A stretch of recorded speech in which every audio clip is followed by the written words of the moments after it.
This is Hannibal here from the HannibalTV.com, and this is my weekly review of the points I find interesting in Dave Meltzer's Wrestling Observer newsletter. The big news of the week is Vince McMahon, according to the Wall Street Journal, is looking to publicly get back more into the WWE. Again, he is the majority owner. So for people that think that he currently has nothing to do with WWE, despite him having the majority voting power in the company and still being the owner, I really don't know how anyone could think that. Apparently, he owns 37.6% of the stock, but has 80% of the voting power. So he still has voting power in the company. So people that say he's out of the company, that just seems silly. But yes, apparently he wants to publicly become part of it again. And as that came out, apparently a lawyer for 1980s WWE referee Rita Charleston is demanding $11.75 million from an alleged sexual assault in the 80s. It's 2022 now, so I'm not sure how far that will get her. Another lawyer sent Vince a demand letter apparently related to 2011 incident, again 11 years ago. So you have to wonder if these are only coming out because people are seeing that other settlements occurred.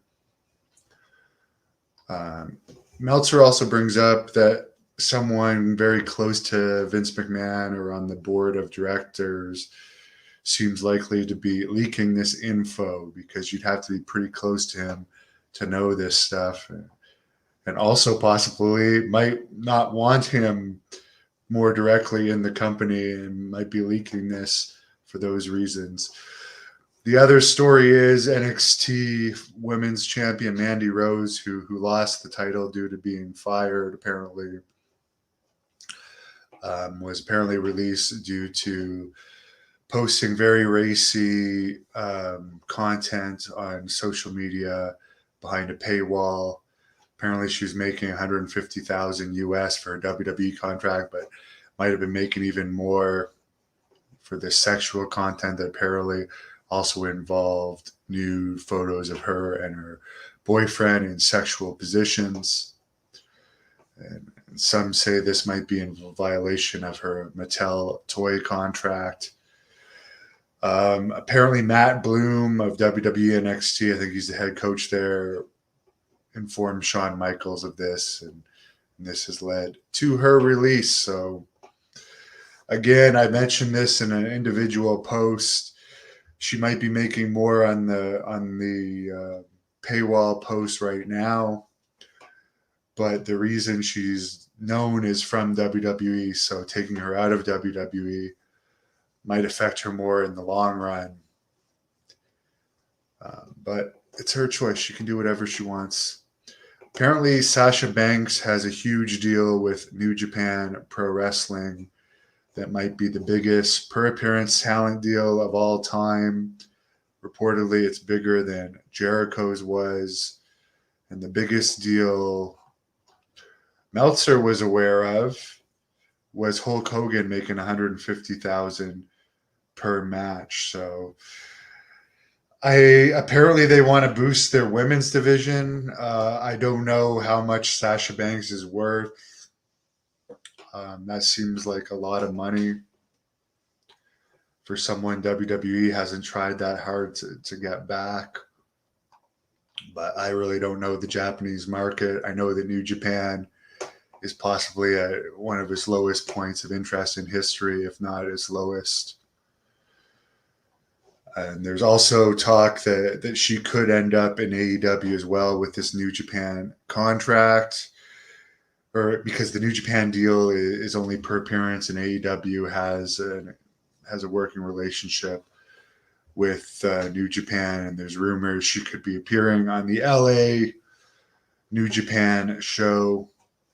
Meltzer believes that long term she'll probably go back to WWE. However, she brings up that she's walked out on the company twice, which does show unprofessionalism. WWE is rumored to have suspended Matt Riddle for his second drug test violation, according to Bodyslam.net. But Meltzer brings up WWE has not officially addressed the story nor responded to questions about it. And there doesn't appear to have been a 30-day suspension for his first offense. It was reported that the Clash in the Castle match against Seth Rollins was canceled due to a violation, and he didn't wrestle for WWE between July 25th and August 20th. However, that's not 30 days. And also, for weed, it's supposedly just a fine of $2,500 and no suspension. So who knows what's that's all about. Sources close to Riddle have apparently denied the story and are saying he's taking time off due to a divorce.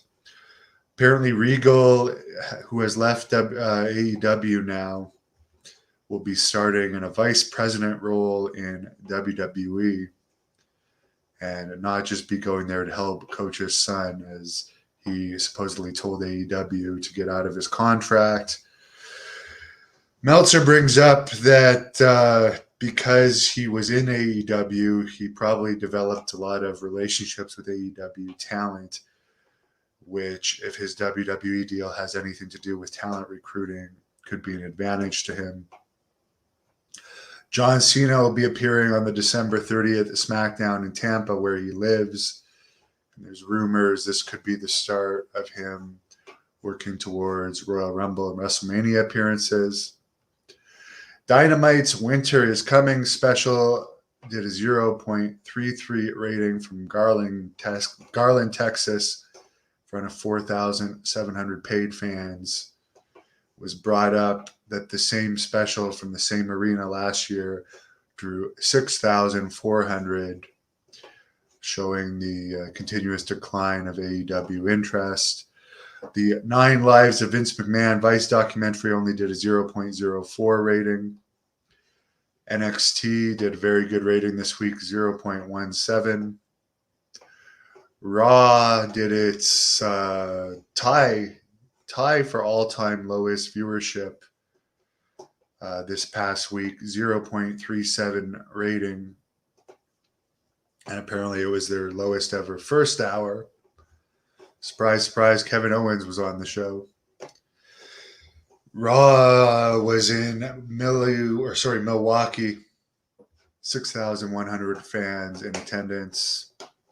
Rampage, 0.11 rating. SmackDown did a 0.57 rating from Pittsburgh, which only drew 5,600 fans with Kurt Angle on the show. You have to wonder whether Kurt Angle helped that rating. However, that's a poor attendance for Pittsburgh for a TV taping. Women of Wrestling did a 0.05 rating, better than Vince McMahon's documentary. And yeah, for everyone saying Triple H is such a great booker, lowest rating ever, tie for Raw, not a good sign. In other AEW news, Tony Khan's big Ring of Honor announcement regarding a broadcast deal is for a paid service he's creating for Ring of Honor as Honor Club, where apparently he's going to have a weekly show, or maybe not weekly, but custom content on there. So it wasn't a TV deal as many expected. Ring of Honor's Final Battle pay-per-view had 2,500 fans. Chris Jericho was on that show. Pretty much a lot of the AEW talent were on the show. I mean, Ring of Honor does have some custom talent, but it's the same booker as AEW and mostly the same talent as AEW. And just more titles, which it's almost impossible to keep track of all these Ring of Honor and AEW titles. Not to mention all these WWE titles. It's one of the things that turns me off about wrestling these days is just the ridiculous amount of champions that it is just nearly impossible to keep track of. Apparently, Sting hasn't actually been wrestling lately because he recently had knee surgery about 7 weeks ago.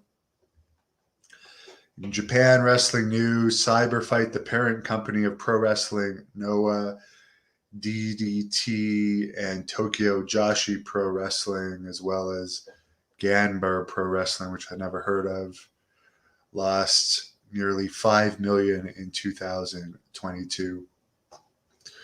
Barry Windham is out of the ICU after a heart attack. Mike Rotundo says he's walking again. In UFC news, they had their 29th straight sellout for UFC 282 in Vegas last week, and the pre-show before the pay-per-view did a 0.3 rating. Dana White told ESPN that he's very concerned about fight fixing and the recent allegations about fixed fights taking place, and he is doing his own internal investigation into fight fixing. John says, hello, buddy. Hello to you. Hello, DY Monstrosity. DJ Monstrosity. Sorry, I don't have my glasses on. WWE is hokey. And as I said, I did watch the Kurt Angle stuff from the SmackDown last week, and it was just so ridiculously hokey.